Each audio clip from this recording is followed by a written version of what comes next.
Hey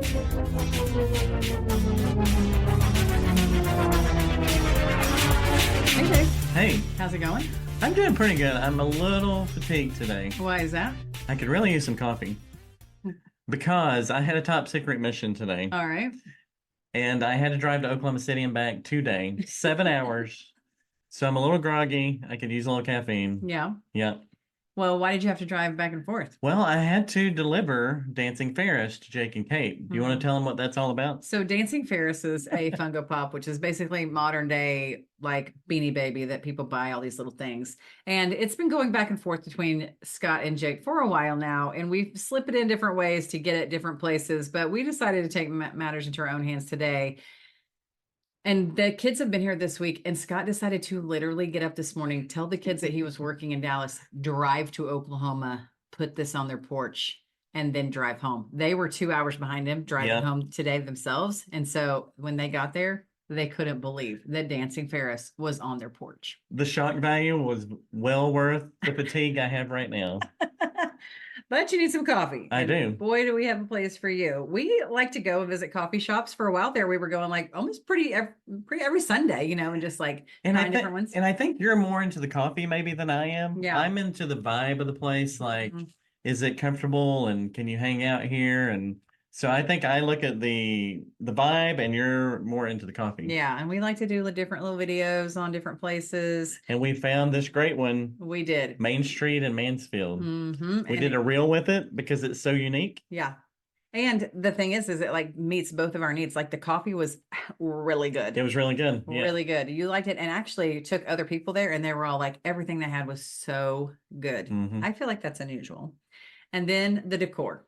I mean, you love the functionality of the place and like it's so very cute decorated. It's really amazing. So we got to interview them today. Amy and Daryl, they own the Flying Squirrel in downtown Mansfield. It's like the old town part of Mansfield. And it is the cutest shop you've ever been in, the most lovely people you've ever met. And we can't wait for you to meet them right now.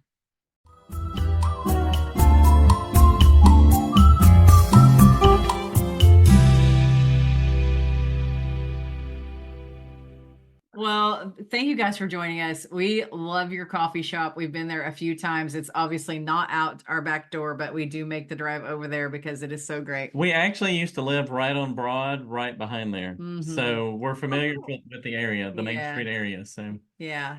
And we love that area and love your shop. It's so fantastic. So we wanted to ask you some questions. Tell us how you got started. Why we've said this. How many times have we said, let's own a coffee shop? We don't know how to make coffee. Or a bagel shop. We don't know anything about coffee, but let's own a bagel shop. Let's own, any business. And you just did it. So tell us all about that. Well, I would say, especially as a hairstylist, you're already gifted with like people, like connecting with people. So for me, coffee is a great vessel to be able to use coffee to be able to connect with people. And the biggest, I'd say the main reason for us is to be a vessel. For me, I had to sell him on what we could do because he wasn't much on the coffee thing, but I'm like, hey, we could go and help people and build wells, which we've been able to do. So once he saw the mission side of the coffee industry, he was like, all right, I'm in. Of course, he was the one that started with a caramel frap. And then I got a caramel frap with a shot. And now we're just straight up, he'll drink like 3 or 4 shots. Yeah, I think our Halloween one is your favorite. Candy macchiato is his go-to now. So all right. If you didn't ask me that 4 or 5 years ago, I'd have been like, no, he doesn't drink coffee. But yeah, that's, I would say for him, definitely the mission work. And for me, it's just because I love coffee. I love people. I love Jesus. And it's a way to incorporate everything together. Yeah, I was going to ask that because I did notice that you do have a lot of scripture around your coffee shop, which I love. And so, yeah, I was going to ask if you guys were believers and how that played into your whole mission of your coffee. Absolutely. Yeah. So, well, you go ahead. You can talk. Sorry. No, I'll take over. I mean, before we even opened our first coffee shop, our church was moving to a new building and they were opening one. And it just hit at the same time. And I knew that was Amy's passion, what she wanted to do. So very uncomfortably approached the preacher one day and said, hey, y'all are doing a new building. Would you want to have a coffee shop there? And so he said, let's have a meeting. I'm like, no, I just had a question. I want a meeting. But we sat down. He asked Amy, well, why coffee? And she's coffee stuff. And he looked at me, why coffee? And I said, man, I I don't really like coffee. Like she said, I see it as a conduit for mission opportunity because we visited.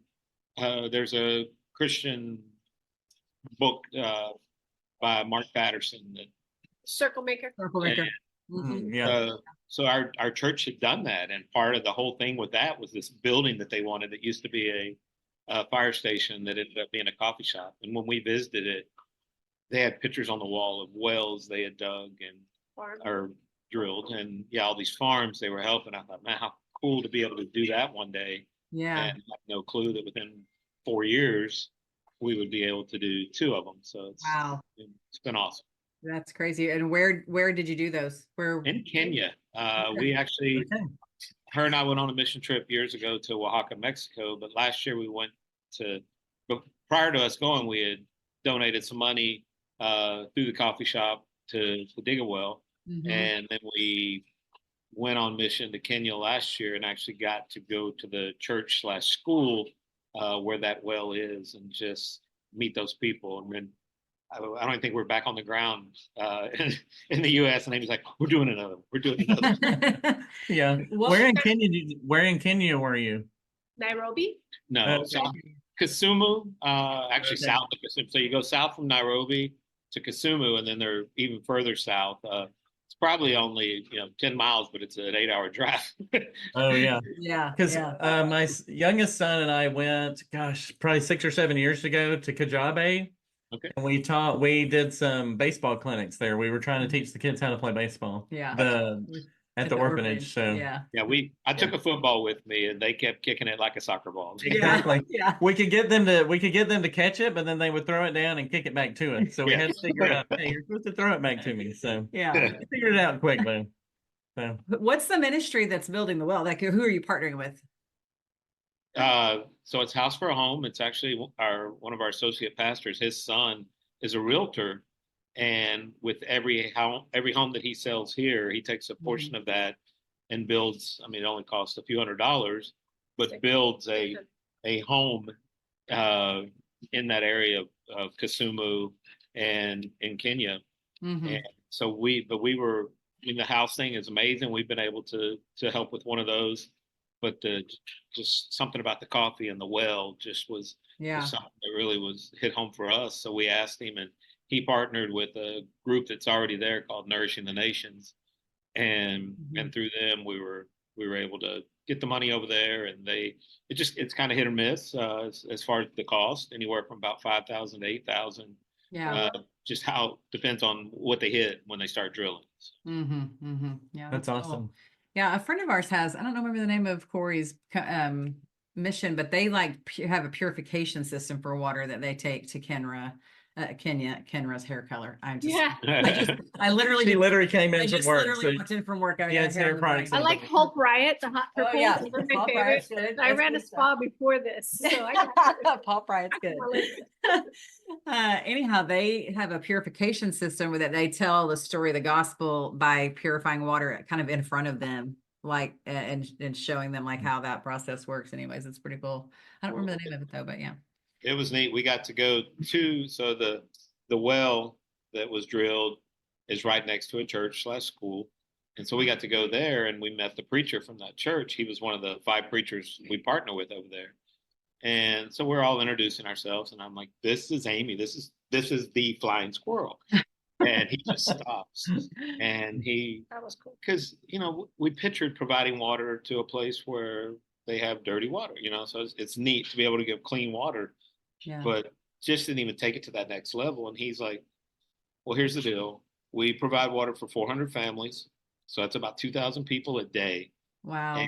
And he said, when they come to the well, if their kids don't go to that school or are not a member of that church, they actually share the gospel with them. And they've had several people start going to church there and come to Christ because of this Wow. facility. I mean, just Yeah. yeah, it's that's only incredible. water. Yeah. It's That's not so only water. Yeah. So that was awesome. Yeah. And that is amazing. That is amazing. Okay, So you cool. mentioned flying squirrel. You've got to tell us where the name came from. All right, that's me. I can do this one. Yeah. Okay. So flying is because my dad was a pilot. He flew in Nam, so he was in the Air Force for I was 21 years and something. He could tell you to the minute. And then he retired and flew for American Airlines. So he was always a pilot. So he's the flying part. And then if you sit on this call long enough, you'll see I'm super like squirrely, ding ding. So squirrel. So flying and squirrel collaborated. So he and I used to go on coffee dates on Thursdays. And so he and I talked about opening up, well, not together, but he knew I wanted to open a coffee shop. So when he passed away, what was it, like 4 or 5 years later, when I was able to open up the shop. So I had to make sure that I was a way to incorporate him in it. Yeah, that's really cool. Hmm. And it's so special. I mean, anybody that coffee shops are such a big deal, you know, they are kind of everywhere, but it is a place you go to, like, for community and to sit and chat with people. We actually have a good friend that comes in there, I think, every Friday with her granddaughter. She's, I think, mentioned her before, with Carrie Perkins, with the little cute little red-headed girl. Well, on herself, she has red hair. Son was the one that came in and he had like heart issues. He's a young guy. I know them. Yes. He's come on Sunday for a while. And now her mom comes. So it's funny because, like, I know DNA is a thing, but it's like the mom, Carrie, and her granddaughter and daughter. Yes. And they are all spitting image. Yeah, they are. Yeah, yes. And you haven't seen the mom of the daughter, but she stays in line with all of them. Yes. Yeah. Yeah. And so it's such a special thing. I mean, she's getting to do that with her granddaughter. Why are coffee shops just so special like that, do you think? I like this one. I mean, obviously I'm invested, but when I even opened it, very intentionally, no drive-through, no TV. She wanted to force people to have community. I mean, it's cool just to see. I'm not in here as much as I used to be, but just the interaction with total strangers. We've had Bible studies in here. We've had people invited to prom. I think we've had a few engagements. We had babies. Like their first place out was here. That was cool. Oh wow! So yeah, it's just been neat to see the community, and that's what she desired. She was with a company that we won't name, and they got focused on speed of service and stuff like that. And I understand they're very successful, but Amy's desire was to have a place where you had community. But then COVID hit, and then I wish I'd had a drive-through. I won't lie. We opened November 21st, 2019, and then closed March 16th. I was like, oh gosh, drive-through right now. But I know she never. I mean, we didn't through COVID. We never closed. We followed some of the crazy rules, and we've had a few freezes where just for safety reasons we closed the doors. But other than that. Yeah. Well, and let me speak to you, Amy, just a minute, because like I said, I've been there a few times and you have served me at least a couple of those times. And I will say you do a great job personally, you yourself, of slowing that pace. I felt it for me. And I didn't even know that was your mission. I didn't know that was anything that was important to you, but I've been a number of coffee shops, and it's the 17-year-old who's just, trying to get their, whatever they make an hour, and it's very quick and rushed and you need to know what you want. I felt a pause, at your cashier. I really did. I remember it clearly. And I thought, this place is just a little different. And then I start seeing the scripture, and now I'm just talking to you. I see how you really do cultivate that in your employees and obviously yourself.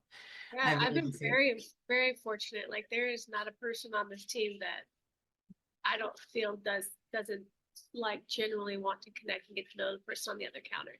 Like, that's an amazing thing. Like, for us to be able to go away to celebrate our 20-year anniversary last week and leave the coffee shop on the busiest day of the year during Pickle Parade, and I'm getting texts with them together. They're hanging out, having fun, and I'm like, this is awesome. So I appreciate the compliment.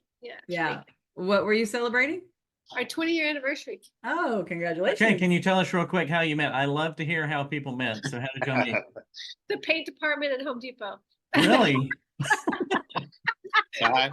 When I got we had seen each other at a few home. So we both worked at Home Depot. So San Antonio, at the time, there were about 8 or 9 stores. So we had a lot of community within Home Depot. There were a lot of events where each store would come together, and we'd go softball tournaments, rodeo tickets. There was always just these groups of Home Depot people. And I'd seen her at a couple of community events and thought she was kind of pot. Can I say that on? Yeah. But just never got, never got to meet her. And when I got promoted to assistant manager, I get assigned to this store. And when I walk into the HR office, they have this binder and there's this picture from a training event and Amy's in the picture. So I asked the HR manager, what's this girl's name? Thinking, now I finally know, can put a name with the face somewhere in the city. And she goes, oh, that's Amy. She's our operations manager. She'll be teaching you ops. I'm like, Okay. Sure. so 22 years later, she's still training me. So She's still in process of training you. That's right. I'm a slow learner.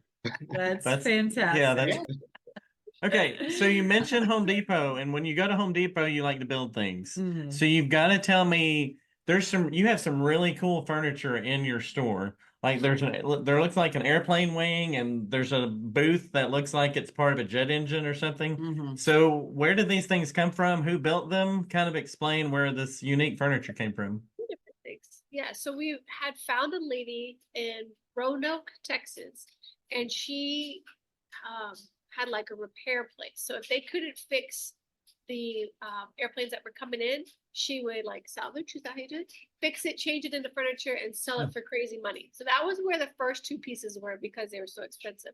And then We actually had a garage sale, and I started chatting with this one guy and tell him that we own a coffee shop.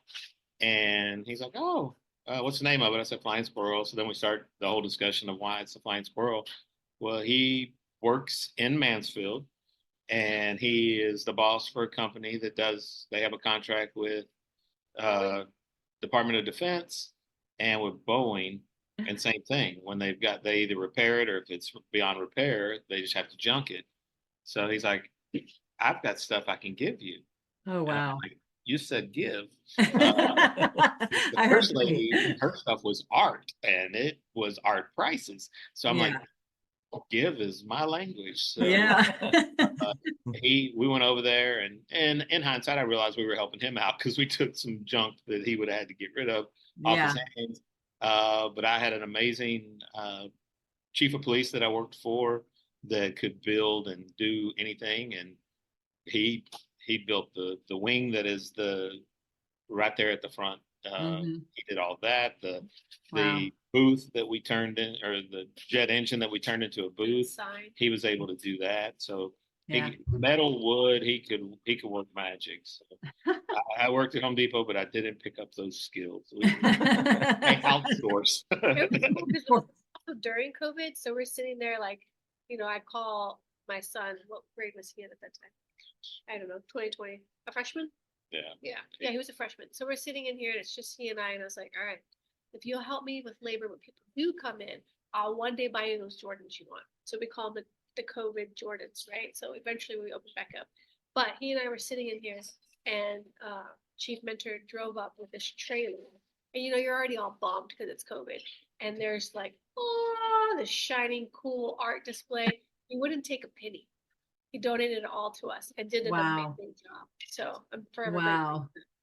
Yeah. That is incredible. That's such a cool story. I mean, clearly God has you right where he wants you, and you're doing exactly what he wants you to do. Well, it's cool when those connections just happen. Like you just happen to talk to someone and we can give you everything you need. It's like, okay. Yeah. We're good with that. That's so that's awesome. Yeah. Well, so even our logo, Micah, our youngest, was getting a haircut, and she's on the phone with somebody else trying to explain to them a logo that, and saying what she wants incorporated in it, and they would send something or show it to her, and she's like, no. Well, while Micah's getting his haircut, this guy that just happens to be sitting next to her, listening in on her conversation, draws something up and says, what do you think about this? And that's our logo. Oh my gosh. That is crazy. Wow. And I was like, I felt bad because my niece had tried, my son had tried. I hired a couple people online. But I was like, this is like your snap. This is your life. This is where people are identifying you. I was like, something didn't feel right. And he was a tattoo artist sitting there and turned around his iPad. And he's like, what about this? And I was like, yes. Oh my gosh. The black and white. And then I had sent it to get a sign printed, and he had put the teal in the back. And I was like, oh, he goes, oh, it wasn't like that? I was like, yeah, it was like that. No, so it all accidentally worked out. Wow. That is so incredibly cool. Okay, so tell us where, you've told us where you came from and what you've done so far. What is your vision? Where are you headed? Like, what's your mission? Coffee shop and in your So, personal life. in our personal life, well, we just moved to where we think that's it for us. I think we're Mhm. gonna stay in Burleson. My sister and I went 50-50 on 15 acres, so we're gonna. Oh, cool. She's in Arizona, and she's gonna move here in a few years. We're gonna have a Mhm. little family Commune. Yes, nice. Yeah. And my brother's on the land now, and my stepdad and my mother-in-law. So it's pretty cool. So I think Yeah. we're just gonna personally continue to work on building that place up. Mm-hmm. And then as far as business goes, do we venture out? We're working in a spot in Crowley right now. Yeah. I've submitted my application to the city, so we'll see. Woo! That's exciting. Yes. And then we also are potentially going into Crossroads Church. Oh, So it's okay. in the middle of a remodel, and they're putting a coffee shop up in the front. So that would be like a Wednesday, Thursday, Sunday thing. Yeah. Which is pretty cool. And then we're considering there's a new place coming in Mansfield that has a built-in play area that's like 4,000 square feet. They're wanting a coffee shop. So there's a few different things going. Oh, wow. Yeah. And we have a mobile coffee trailer. I really want to Just about focus to on ask that. that. Because Yeah. there's no overhead. There's Yeah. it's just pure revenue generating if we can get it to not break. Yeah. Yeah, that's what I was gonna ask, if you had something that you like took to weddings or something like that. Do you have something like that. So yeah, that's really cool. Okay, we're gonna have to follow them because we were just talking the other day. Like we have one kid that's still home. He's about to get married, and we were like, He's you getting just married mentioned right the next other door to day. your coffee shop. He is down the street on Yeah, Broad. He's getting married. Ancora. Yeah.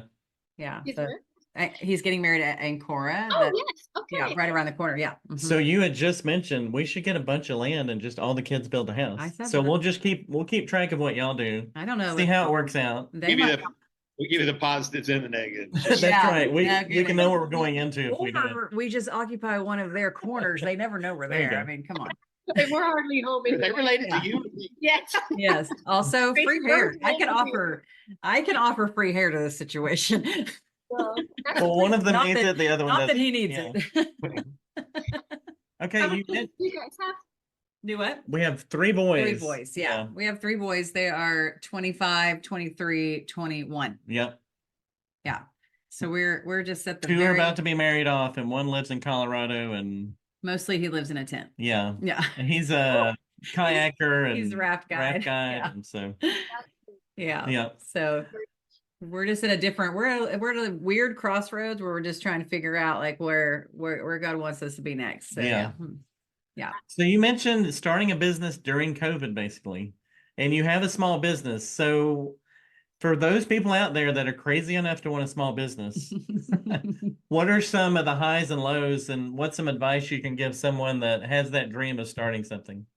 I would say my biggest learning curve was to ensure you have more working capital than just comfortable to get by. Mm. Because had we had a little bit more, it maybe have not made COVID so scary. I mean, it made it was scary, period. But I think just to be able to have a little bit more financial comfort level would be key. People talk about 3 to 6 months. I would say 6 to 12 months if you can get working capital. Mhm. That was my biggest learning lesson. And the one that's I think been the hardest. But other than that, I don't think anything has been too crazy that we've gone, "Ugh." Yeah. Mine is, I think we say it in a prayer, but waiting on God's answer. Mhm. But still, I think the first time we were probably anxious and a little impatient because there were a ton of places we looked at before this one. Really? And those, you ask for God to close the door, and a whole bunch of times he slammed the door. In the midst of it, you're like, really, this one, this seemed like the spot, but this has been so amazing, such a successful location. I couldn't think of it being better than it's been. I mean, yes, financially, there are other things that could go great, but this is just from a ministry standpoint, from an impact in a community. This place has been perfect, and that was God's timing. If it had been up to us, one of the first buildings we looked at, oh, this is it, and we would have jumped. So now, she's mentioning other things that were coming up. We're much more comfortable with. Because we had a lot last year closed, and it was a running joke. If you need to sell or lease your property and you can't, and it's been on the market for a year, just let me show some interest, and you'll have a buyer today. Times last year, and so at the beginning of the year, our preacher asks us to fast, and I was like, all right, I'll fast. This particular time, I don't really know what I'm fasting for, and I was like, but okay. So I fasted coffee, like no, not even just caffeine, like no decaf, no caffeine at all. So I was like, okay, this is going to be fun.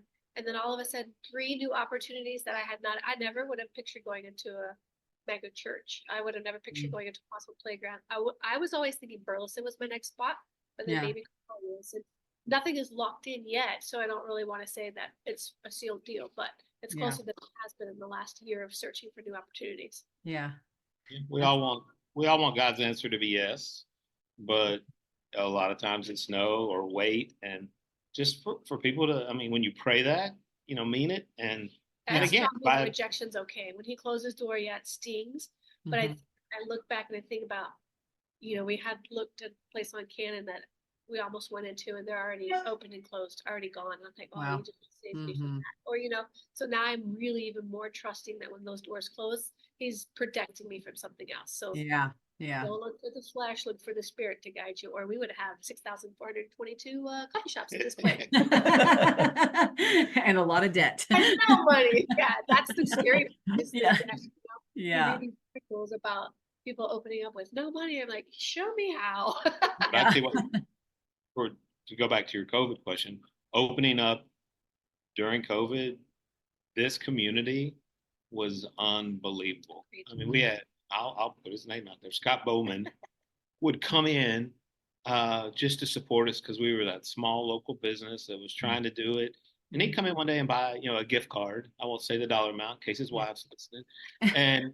But then he'd come back in the next day and order a coffee and a gift card. Like, come on, you just got one yesterday. He's like, no, I need another one. But just that knowing, understanding our struggle and what we were trying to do, and just the community that gathered around and supported us was crazy. Yeah, that's incredible.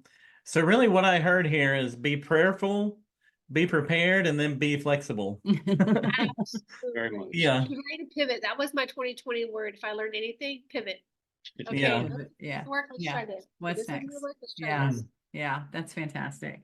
Well, guys, thanks so much for taking time to talk to us today. I feel like we just met our new best friends, and we should probably come have dinner with you. We're definitely going to show up in Mansfield, and we'll show up in Crowley if it happens. So. Wait a minute, they're moving to Burleson, so they're going to be Burleson. Y'all gonna find us come out on the land. Next to that's right. I feel like there's a cookout in our future. There you go. You guys, thank you so much. We love your coffee shop, and I'm so happy you're going to be a little bit closer because we don't get to Mansfield as much as we used to, but right around the corner in Crowley, we'll be your biggest fans. Very cool. We appreciate you. Thank y'all so much. We appreciate it. Guys, thank you so much. Y'all take care. Okay, I feel like we just met our new best friends. I know, they were awesome, right? I know, and we're going to live next to them. So yeah, we're going to live on their property. Exactly. Well, I already knew that I loved their coffee, and I already knew that I loved the decor and all the things about their place, but I didn't know about their mission, and now I love them even more. And when you have a passion like that, it drives you to do more, and you can see how they're building their business with that mission in mind. So cool to be able to talk to them, and so cool to just see what they're up to. Yeah. And you guys want to follow them too. So go find them on social media, and then go get you some coffee. That's right. It is so good, and spend some time in their sweet little shop and promote what they're doing, because, oh my goodness, it's so near and dear to us, and I absolutely love it. So you guys check out the Flying Squirrel, downtown Mansfield. Go find them on social media. You will not be disappointed. Hardy Party 5 and Up, over and out. We'll see you next time.